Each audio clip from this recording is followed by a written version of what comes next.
కృష్ణా నది ప్రాజెక్టులపై ప్రజలకు వాస్తవాలు తెలియాల్సి ఉందని సీఎం రేవంత్ రెడ్డి అన్నారు.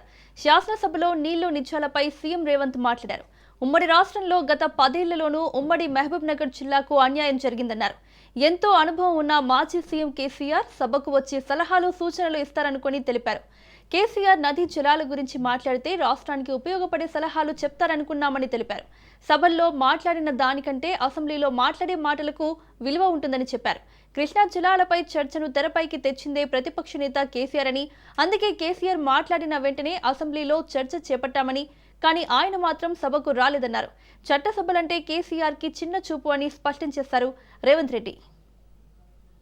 ముఖ్యంగా కరువు వలసల జిల్లాల నుంచి అక్కడే పుట్టి పెరిగి ఆ పరిస్థితులను వాస్తవంగా దగ్గర నుండి చూసి పేదరికం అనేదాన్ని ఎక్కడో హైదరాబాదులో ఉండి అప్పుడప్పుడు బెంచ్ కారులో పోయి ఎగ్జిబిషన్ లాకనో లేకపోతే ఎక్స్కర్షన్ లాకనో చూడలేదు అధ్యక్ష.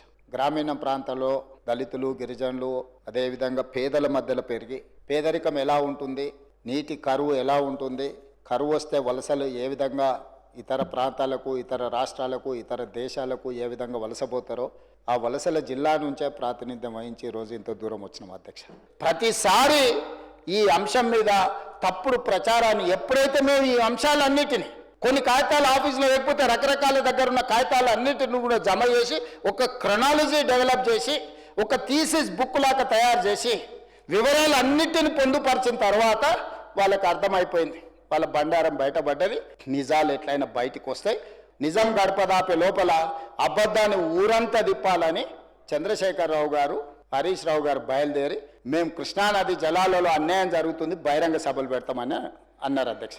బహిరంగంగా ఎందుక ముఖాముఖి మమ్మల్ని నిలదీయి ఒకవేళ మీకు అంత మోజుని మా బట్టలు ఊడదీసినా సరే రాండి చూడండి అని చెప్పి వాళ్ళకు ఆహ్వానించి సభకు పిలిచినాం అధ్యక్ష.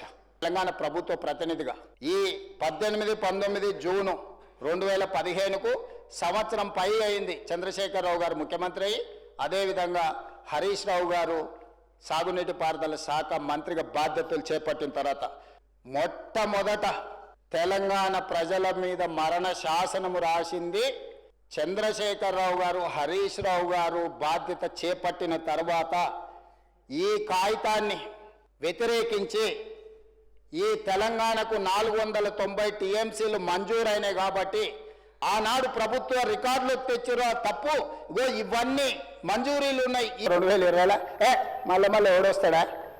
KDWT2 బ్రిజేష్ కుమార్ ట్రిబ్యునల్ రెండోసారి నీటి పంపకాల పంచాయతీ తెంచే వరకు ఇక మళ్ళీ వచ్చి నన్ను విసిగేయకండి, నన్ను అడగకండి, నన్ను డిస్టర్బ్ చేయకండి. 299 మాకు చాలు, 512 నువ్వు తీసుకపో.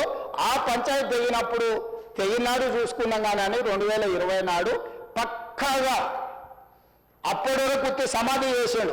మళ్ళీ ఏమన్నా లేచొచ్చా కదా అని చెప్పి మొత్తం కాంక్రీట్ చేసేసాడు అధ్యక్ష. మొత్తం మంచిగా స్టీల్ సిమెంట్ వేసి గట్టి ఇంకా ఏం చేసినా కూడా మళ్ళీ బయటికి లేవకుండా కంప్లీట్గా కట్టేసిండు అధ్యక్ష. ట్రిబ్యునల్లో వాదనలు వినిపించి ట్రిబ్యునల్లో పోయిన నీటి కేటాయింపులను చేస్తే ఈ అరేంజ్మెంట్ దెబ్బతింటుంది అధ్యక్ష. ఇది 100% ఆంధ్రప్రదేశ్కి అనుకూలంగా ఇక్కడ సంతకాలు పెట్టవచ్చు. ఇప్పుడు ఒకవేళ మనం వాదిస్తే మనం కొట్లాడితే నేను ఇంతకుముందు చెప్పిన 490 టీఎంసీలకు మన ప్రాజెక్టుల ప్రకారం మనకు నీళ్ళు వస్తే అది మొత్తం ఆంధ్రప్రదేశ్కి తీరని నష్టం జరుగుతుంది.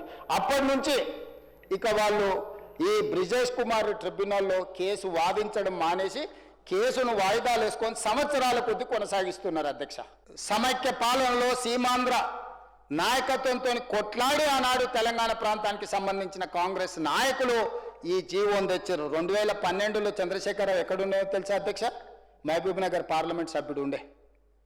ఏ ప్రాంతానికైతే ప్రాజెక్టు కావాలని ఆనాడు వీళ్ళందరూ అడిగిన పార్టీలకు అతీతంగా ఎన్ఎం శ్రీనివాసరెడ్డి గారు లాంటి వాళ్ళు, గురునాథ్ రెడ్డి లాంటి వాళ్ళు, స్వర్ణ సుధాకర్ లాంటి వాళ్ళు మాట్లాడి సంతకాలు పెడితే పాలమూరు రంగారెడ్డి ఎత్తిపోతల టెండర్లలో కాంట్రాక్టర్లలో కమిషన్లు కొట్టిన చంద్రశేఖరరావు ఆనాడు పాలమూరుకు పార్లమెంట్ సభ్యుడిగా ఉండి పాలమూరు ప్రాజెక్టు కావాలని అడగలేదు అధ్యక్ష. ఆనాడు అడిగింది కాంగ్రెస్ పార్టీ. ఎన్ఎం శ్రీనివాసరెడ్డి లాంటి వాళ్ళు అడిగి ఈ ప్రాజెక్టును శాంక్షన్ తీసుకొచ్చింది అధ్యక్ష.